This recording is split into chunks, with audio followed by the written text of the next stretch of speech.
Paunawa, ang lahat ng nakapaloob sa kwentong ito, ay pawangkathang isip lamang, at hindi tunay na nangyari. Salamat po.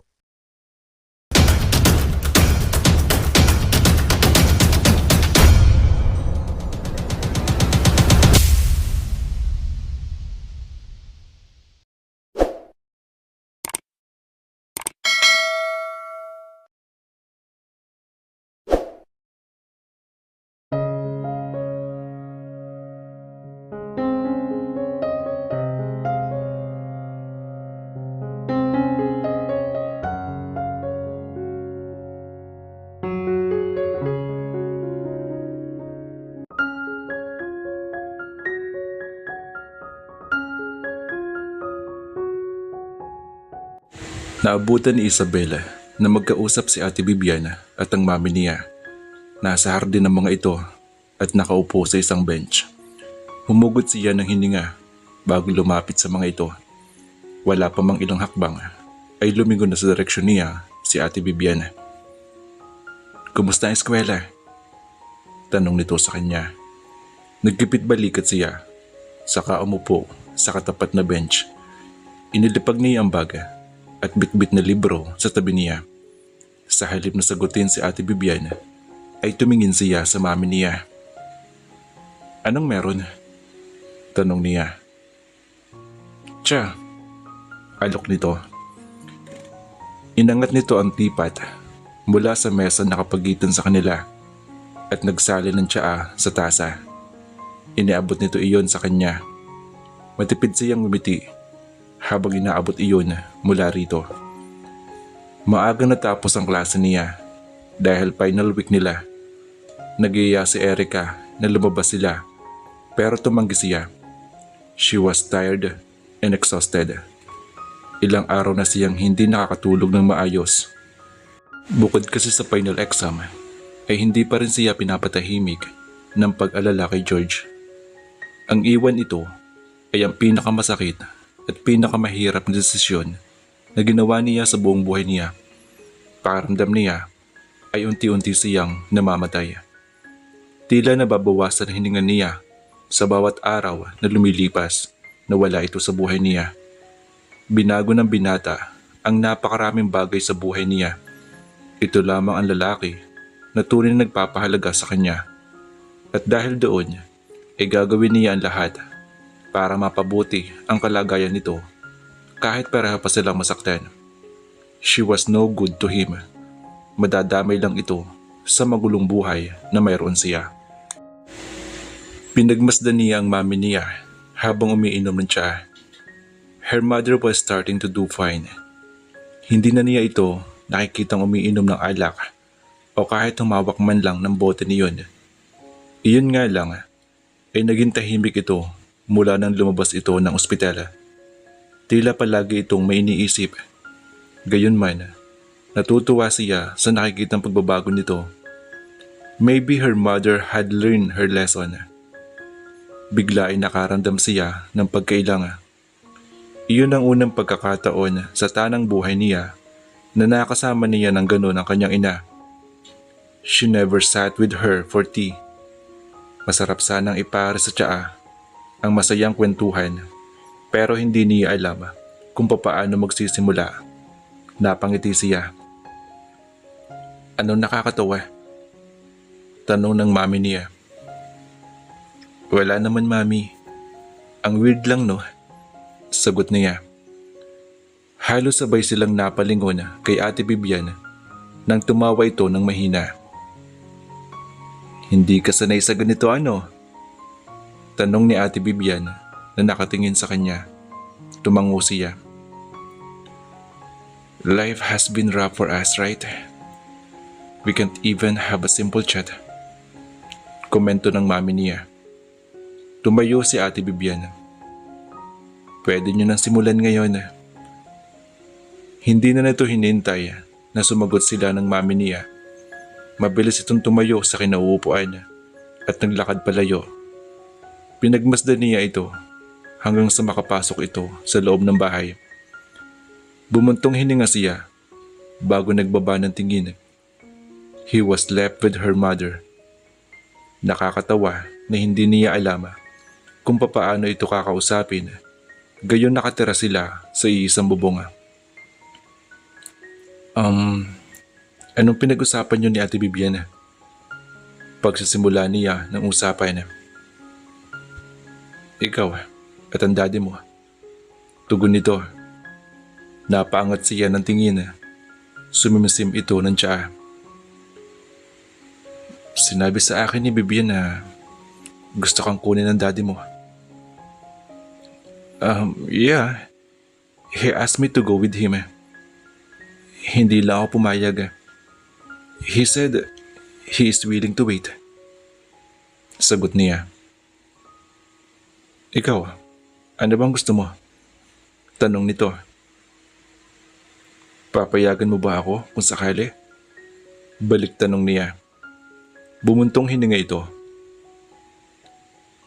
I've never been a mother to you, Isabella. Hindi ko nga alam kung papaano ka mag-isip eh. I don't know what you want. Kaya kung gusto mo sumama sa daddy mo, sige. Baka sakali magbago ang buhay mo sa kanya. Naniniwala ako na kaya ka niya maging ama sa'yo. In case you want to know, nagpa-interview siya sa Channel 6 kanina. Inamin niyang siya ang ama mo. He explained everything. He even said he was sorry. Sabi nito. Nagulat siya sa narinig. Really?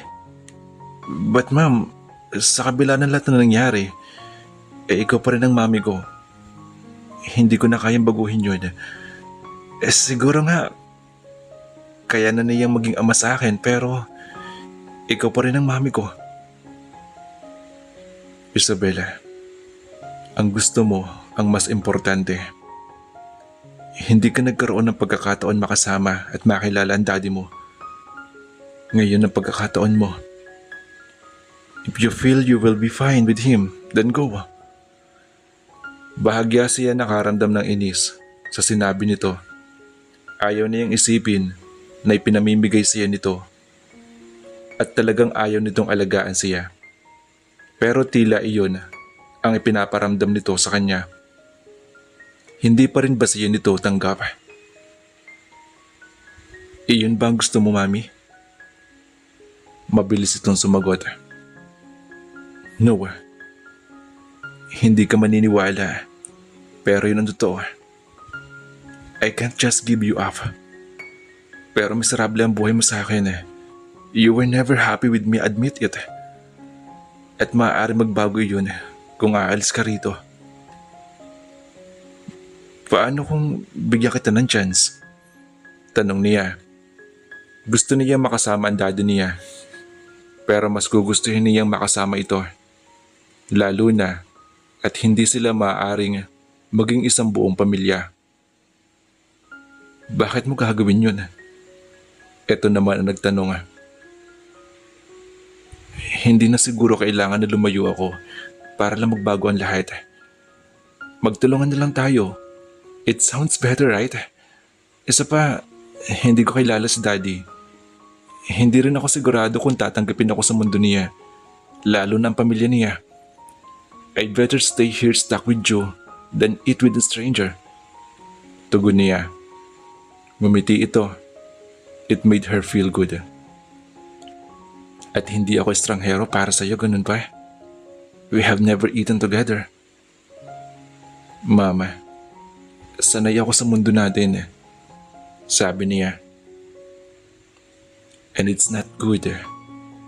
Kailangan ko pang ayusin ang buhay ko. I need to do it. Believe me, Isabella. This chat doesn't assure that I'm better now. I have got a long way to go. Wala na akong trabaho. Magsisimula na akong singilin sa lahat ng kapabayaan ko. I'll be left with nothing. Kaya mo ba yun? Baka mapagod ka. Siya ang daddy mo.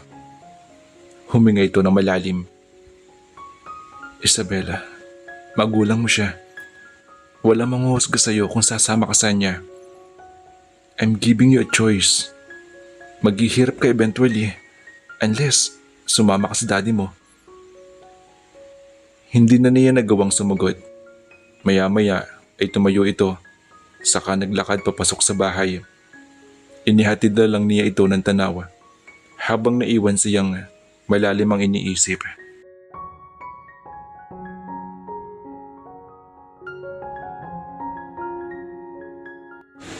Nabalitaan mo ba nangyari kay George? Nabubog daw eh.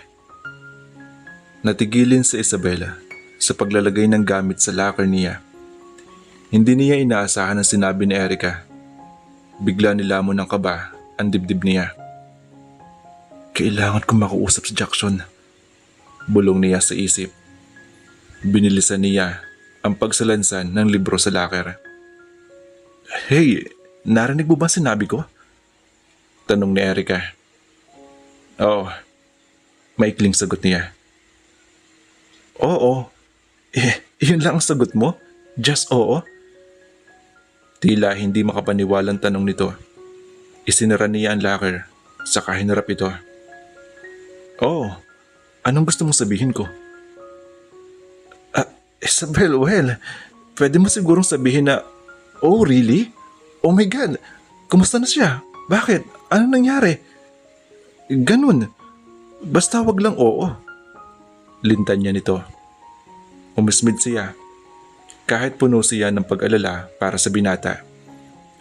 Tinalikuran niya si Erica. Pagkatapos ay naglakad sa hallway, bit-bit ng kanyang bag. Malamang nakaisimon nito nalaman ang nangyari. Erica surely expected her to worry, pero ayaw niyang ipakita iyon sa kaibigan. Seryoso ka na ba talaga sa gusto mong mangyari ha, Isabel? I thought mahal mo siya. Hindi niya namalayan na sumunod ito sa kanya. Erica, ano ba? Saad niya. Nagkunwari siyang naiinis sa pangungulit nito. Fine. In case gusto mo lang marinig ang nangyari sa Prince Charming mo. Erica. Saway niya. Pero hindi ito tumigil. Aside sa bugbog issue na yan, nalaman ko na aalis na siya papuntang New York. Natigilan si Isabela. Nagtatanong ang mga matang hinarap niya si Erica. Yes, sinabi sa akin si Moon. Matagal na palang nakaplano iyon. Kukunin siya ng ninong niya at pag-aaralin ng master's sa New York. But unfortunately, hindi na nila hintayin ang graduation. Aayusin nila ang records ni George since considered accelerated siya. Ha? Kailan daw? Puno ng antisipasyon tanong niya. Hindi ako sure pero ang alam ko less than a month. Tugon nito. Nanikip ang dibdib niya. Ano ang gagawin niya? Iyon na nga ba ang kinatatakutan niya? Ang tuluyang mawala sa buhay niya ang binata. Oo nga, at mag-aaral lang ito sa ibang bansa. Pero malamang na ibang landas na ang tatahakin nito pagkatapos na yun. New York? New York? Hindi iyon ang unang pagkakataon na narinig niya ang pagpunta roon ni George. New York? Kailangan ko makapunta sa New York. Ha? Halata naguguluhan saad ni Erica. Tatawagan ko si Daddy. Dali-dali niyang kinuha ang cellphone niya, saka may denial doon.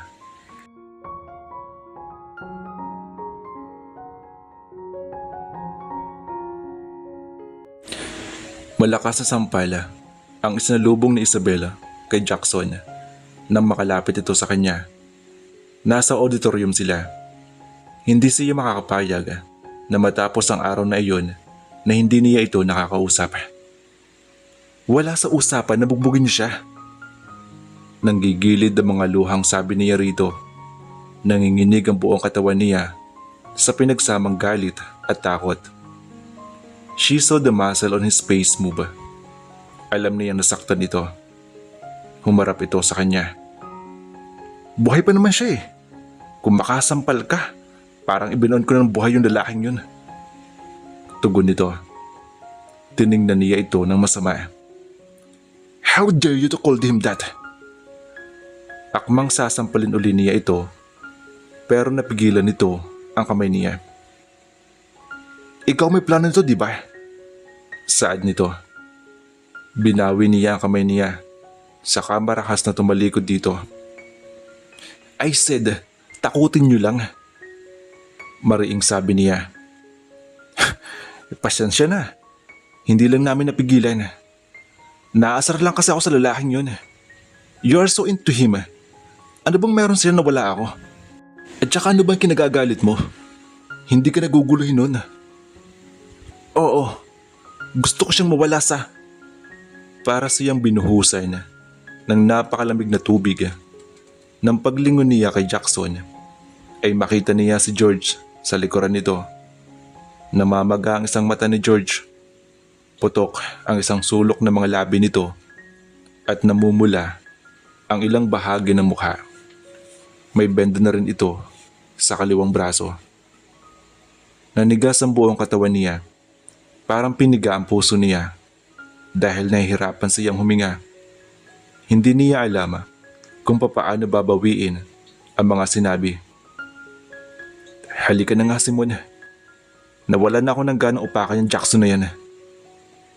Sabi ni George. Noon niya napansin na nasa tabi nito si Simon. Base sa narinig niya ay mukhang balak ng mga ito na gantihan si Jackson. Pero sa kamalasan ay nalaman ng dalawa na dawit siya sa pambubugbog kay George. Tumalikod ang mga ito at takmang lalabas ng auditorium. Kinastigo niya ang sarili sa pagkakatulos niya sa kinatatayuan.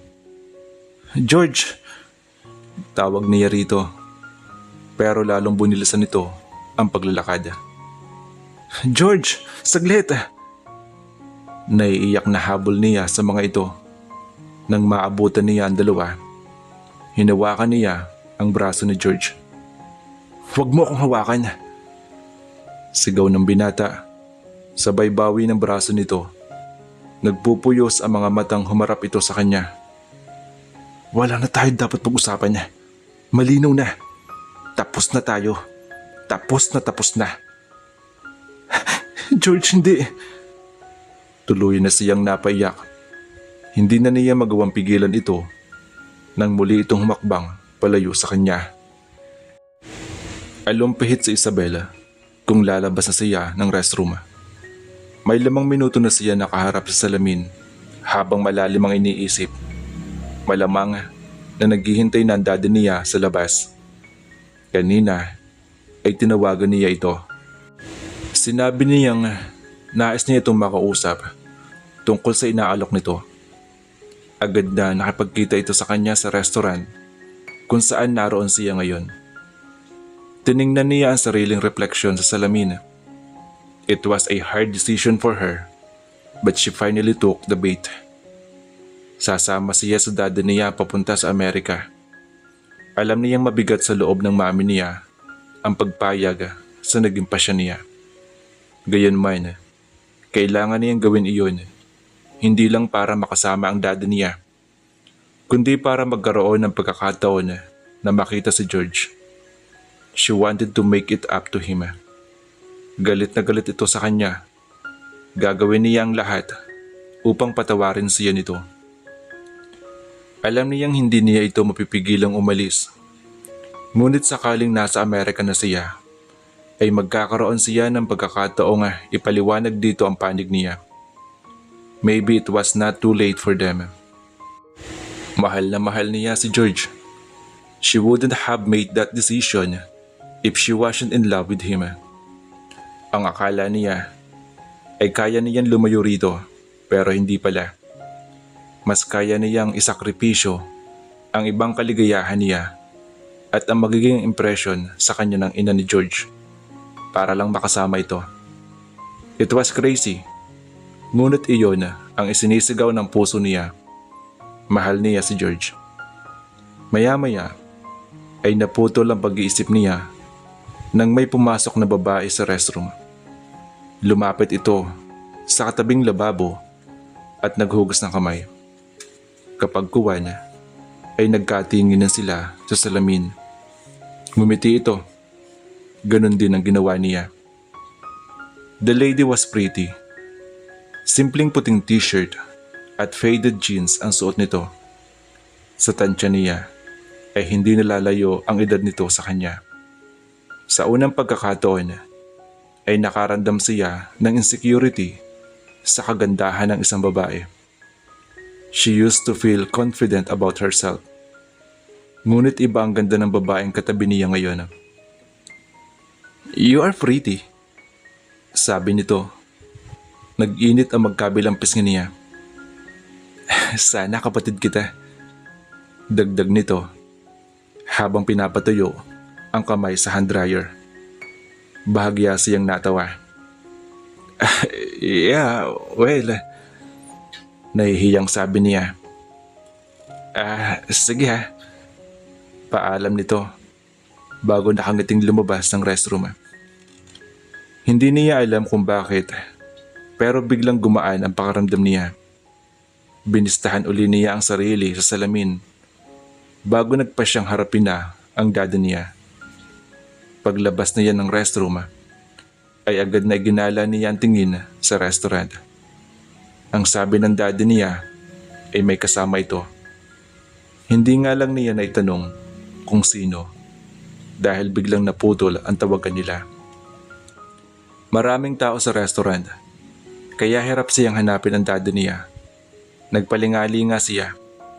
Ilang sandali pa siya naglibot bago niya ito namataan sa left wing ng restaurant. Nakaupo ito paharap sa direksyon niya. Bakas ang kasiyahan sa mukha nito habang nakipag-usap sa dalawang babae na nakaupo sa katapat na silya nito. Bumuntong hininga si Isabela bago naglakad palapit sa mga ito.